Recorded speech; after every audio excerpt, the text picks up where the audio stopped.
Assalamualaikum warahmatullahi wabarakatuh. Sebelum masuk ke kisah kali ini, Bang Pet ingin sedikit bertanya kepada pihak-pihak yang terlibat dalam kasus ini, khususnya kalian, para penegak hukum. Di manakah hati nurani kalian? Ya, kali ini Bang Pet hanya ingin ikut bersuara atas apa yang sedang terjadi. Pasti sudah teman-teman dengar juga tentang kasus revenge yang sedang ramai di media sosial. Kasus yang menimpa seorang mahasiswi dari Pandeglang yang mendapatkan intimidasi, ancaman, serta kekerasan fisik dari pelaku. Kasus ini mulai viral dan mendapat banyak sorotan semenjak kakak korban, yaitu Iman Zanatul Hairi, mengunggah sebuah thread di Twitter. Tentunya berisi tentang kasus yang sedang menimpa sang adik yang dirasa penuh dengan kejanggalan. Mulai dari persidangan yang dipersulit, diusir dari pengadilan, bahkan sampai mendapatkan intimidasi dari pihak kejaksaan. Di sini Iman menjelaskan seluruh kronologi kejadian yang menimpa sang adik. Sang adik saat itu dirudal paksa oleh seorang bajingan bernama Alwi. Di saat itulah Alwi merekam perbuatannya dengan tujuan agar bisa menggunakan rekaman itu sebagai senjata untuk memeras, memaksa, hingga mengancam si korban. Ia mengancam kalau korban tak mau menuruti semua kemauannya, maka video itu akan ia sebar ke seluruh keluarga hingga teman-teman terdekat korban. Sungguh biadab kelakuanmu. Tak sampai di situ, si bangsat itu juga menyiksa korban secara mental dan fisik selama kurang lebih 3 tahun lamanya. Ia benar-benar tak membiarkan si korban hidup secara normal dengan mengekang seluruh tindakannya, merenggut hak asasinya, dan selalu mengancam akan menyebarkan videonya apabila korban tak mau mengikuti kata-kata pelaku. Selama 3 tahun pula, si korban hidup dalam tekanan yang teramat sangat berat.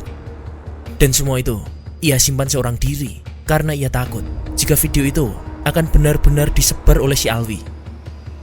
Dan benar saja, ketakutan itu pun terjadi setelah 3 tahun ia menutupi. Tepatnya pada tanggal 14 Desember 2022. RK, yaitu salah satu saudara korban, mendapatkan sebuah kiriman video lewat Instagram. Video itu memperlihatkan korban sedang dirudal paksa oleh sang pelaku. Pengirim video memakai fitur one click yang akan hilang setelah dilihat.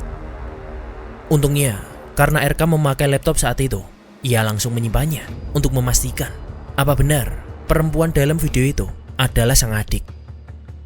Video itu terbagi menjadi 4. Satu adalah foto korban, yaitu adik kami sedang menerima sebuah penghargaan. 2 dan 3 adalah foto adik sedang mengikuti sebuah kompetisi. Dan pada layar keempat adalah adik saya yang sedang dirudal paksa, yang tanpa dia sadari dengan kamera yang dipegang oleh pelaku. Saya jelaskan ini karena pelaku dengan niat sengaja mengedit video itu agar memperjelas bahwa video tersebut adalah adik kami. Video berdurasi 5 detik itu diambil secara terburu-buru oleh pelaku. Ia benar-benar ingin menghancurkan hidup adik kami. Begitulah tulis Iman dalam thread Twitternya. Tak hanya keluarga, ternyata pelaku juga sudah mengirim video itu ke semua teman dekat korban. Bahkan, ia juga pernah mengancam mengirimkan video itu ke dosennya hanya karena ia sibuk kuliah. Benar-benar psikopat bajingan satu ini. Maaf, Bang Bet benar-benar geram melihat kasus ini. Dan yang lebih membuat geram lagi, semua tak berakhir sampai di sini. Keluarga korban yang tak terima akhirnya melaporkan kasus ini ke pihak berwajib, yaitu Cybercrime Polda Banten. Meski sudah melapor dan bukti sudah jelas-jelas ada, ternyata proses penegakan hukum tak semudah kelihatannya. Keluarga korban malah mendapatkan perilaku tak adil dan banyak intimidasi. Ya, hal yang sudah tak mengagetkan lagi.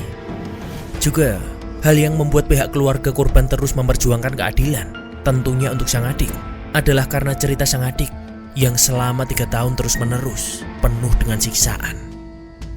Bahkan, tak jarang pula pelaku mengancam untuk membunuh hingga bahkan menyuruhnya untuk mengakhiri hidup. Sungguh biadab dan tak layak hidup di masyarakat. Bahkan, ada seorang psikolog yang juga mengvalidasi adanya trauma dan stres berat yang dialami oleh korban.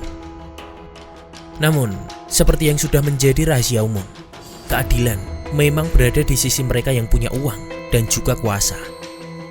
Proses persidangan juga kembali lagi menunjukkan adanya ketidakadilan yang memberatkan korban.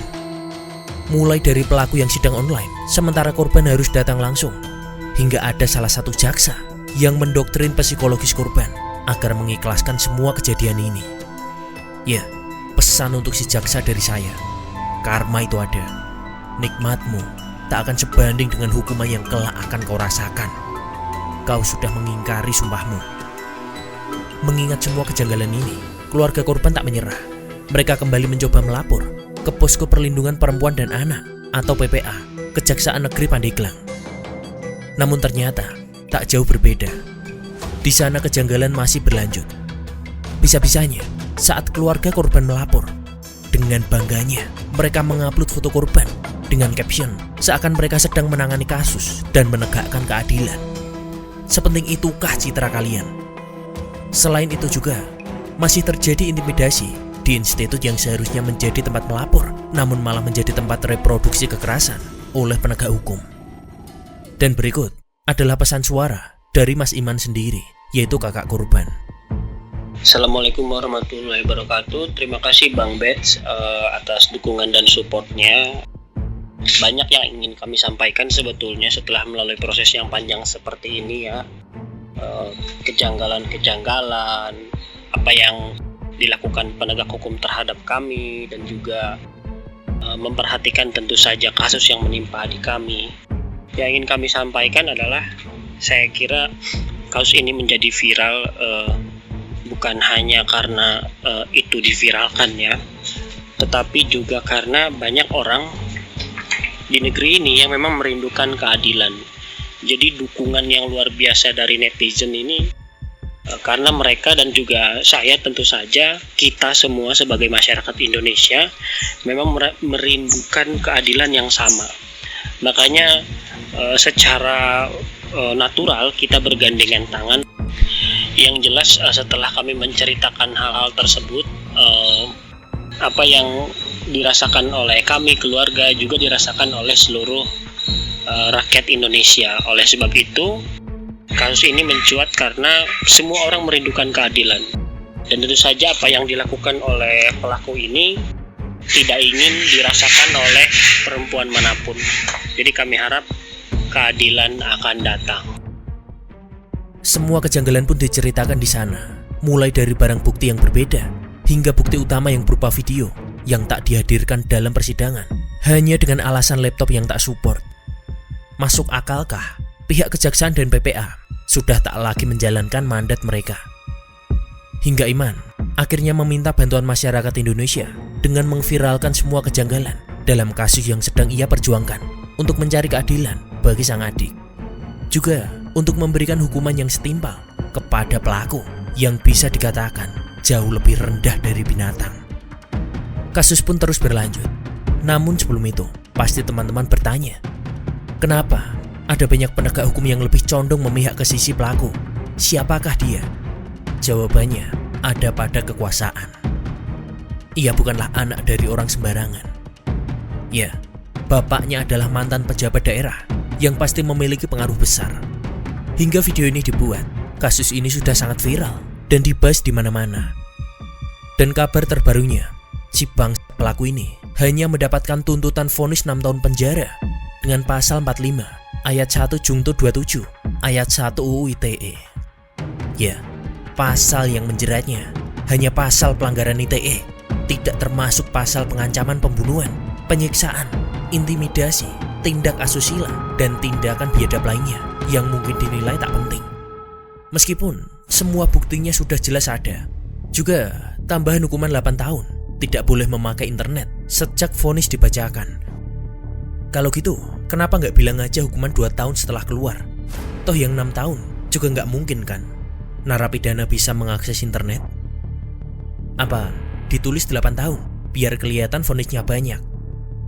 Juga siapa sih yang bisa mastiin dia nggak bakal bisa akses internet? Kenapa ada vonis yang nggak logis semacam ini? Ini aja viral loh. Terus bagaimana kalau nggak viral?